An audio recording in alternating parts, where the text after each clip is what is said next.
Hello. Now we're going to look a little deeper into Google Classroom. Notice I've created a demo class for you over here with a section of O1, and I'm just going to click on that to get into the class itself. Remember, if you want to return to the higher level to move to another class, your main menu remains accessible from the upper left-hand corner. First of all, notice that you've got a default look to your page. We'll come back to this later and we'll change it.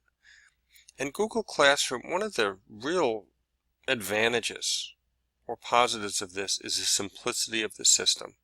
It makes it very, very easy to use once you get comfortable with it. And there's enough complexity, there are enough options that you can do pretty much anything you want. So here you go. There are three main sections: Stream, Students, and About. We'll look at each in turn. So we are currently on the Stream section, and this is where you post assignments, messages, quizzes, anything that you want students to interact with, or most things you want students to interact with get posted right here. You would do that through this button, and we'll go into that in depth in another video. And the other options are simply to view all, which would mean all of your work. Right now it's going to have a little summary of work that's due soon, things that are associated with a particular date that's coming up. But if you want to see all of it, you can click here. You can see there's no work for me right now, in that this is showing me the work from demo class. But if I wanted to, I could switch to my Google Classroom or my other classes, and you can see, oh, there is some work that's due. And this was due way back in January 2015, so this is very, very late.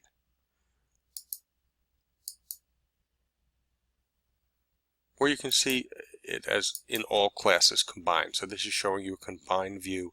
It is showing you the class it's associated with here in the date. Let me come back into my demo class, and there we go. There's also an option here to show deleted options. So if I were to turn that on, you would see that I had previously created an assignment in this class and that I have deleted it. So unless this is turned on, you won't see it. Now students won't see it regardless, only teachers will see it. It will be deleted permanently in 30 days. So you can see that it's gone, but there's not much you can do with it, and after 30 days you won't even see that it was ever there. Okay, those are the main functions of this stream, and this is an area you'll be using constantly pretty much, so we'll come back to this in more detail. Second tab is for students. This is where you would see your students listed, and you can access their assignments directly from here if you like, although you can access them from the stream view as well. It's also where you could invite students. So you can see that I have some email addresses in there, but that you could invite students directly if they're a part of your domain.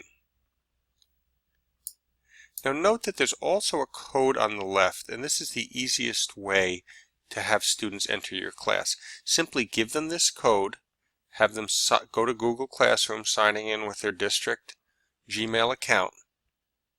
And when they go to Classroom, they're going to have that option to join a class. If they put this code in, they will be in your class. So one thing that we do is we have, especially at the elementary level, we have all the teachers create classes, provide the codes to a computer teacher, and in just a couple of minutes, students sit down in class and join all the classes they need to join. You can disable this, and it's not a bad idea. Once it's disabled, students can no longer join, so you won't get any accidental joins because somebody has mistyped something. Okay, or you won't get people you don't want in your class. So once your roster is full and you have all your students, not a bad idea to disable it. You can always re-enable it. Just know that this code will change, so you can't provide them the old code, but they still will wind up in the same class. Guardian email summaries. This is a very new feature where guardians can receive a summary of the student's work in class announcements. And you can actually see an example here if you'd like. Let's go take a look at that. So you can see right there's a sample. This is the type of thing that they would be receiving in email. At this point in time, in late September of 2016, this is a brand new feature. And I can turn that on. I can have all my classes have the availability of Guardian email summaries, or I can do it just for this class, and I can add the class over here. For right now, I'll say no thanks, but just know that that's a nice feature. I would just clear it with the processes and restrictions that might exist in your district. Okay, also, if you look over on the right, you can define what students can do in this class. So they can post and comment, or they can only comment, or only the teacher can post or comment. So if you pick that third option, it's a very static kind of site. You push out information to students. Here they can give you comments on things, but they can't post their own work, and here of course they can post their own work. Generally, it's this setting that you would use because you want to use this to give assignments and receive assignments from students. And students may be creating things. You may be sharing a document with them that they work on, but they may also be creating things in their Google Space and sharing them directly where they are their creators. And that's actually a nice way to work, a convenient way to work, but you would need this setting for that to occur. If we have students in here, this would become active and we could email their guardians. And we'll look at these things once we register a student. The About section is a way to present general information to the class. So it has the class name here. You can give it a description.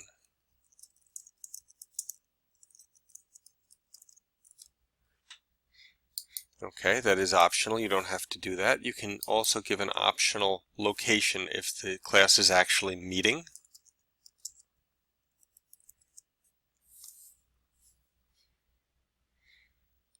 It has a link to the Google Drive folder and a link to the calendar.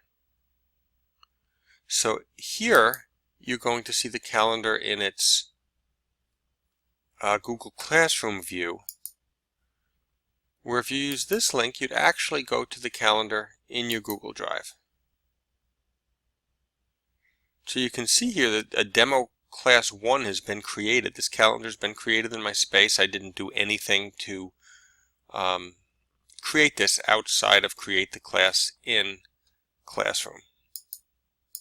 Close those up. And you can add class materials here. And this is a good place to put materials that aren't date sensitive. So if I have class rules, if I have rubrics or something that like a writing rubric that's going to be used throughout the year, and I want them to have easy access to it, I may post those things here and just teach the class that certain types of things are going to be available through the About tab. Now the last thing I would like to do in this particular tutorial is look at your general theme. Like right now, this came with the class when I created it. But you can use this button over on the right to actually select a theme. And there are a variety of pictures that are in there. I will choose this one. And notice that not only did the picture change, but the actual color scheme changed to match. That's what makes it a theme. There are also patterns. So if you just want a simple, see what they have, simple repetitive pattern, you can use that. Again, color scheme changes to match it. And the other option you have is to upload a photo. So I've saved one to my desktop. Just be aware that if you are selecting a photo, notice this is a very large photo. This is 10 megabytes, so I could have gotten a smaller one. But that if you do select a photo for upload, the photo has to be large enough to fill that space. So I can move this around, which is essentially a crop, change the size of that, although the proportions must stay the same. And then when I select it, my picture will become the main picture. If that picture was too small, it would repeat, and that looks awkward. So you're really looking for something that's got a fair amount of width to it in pixels.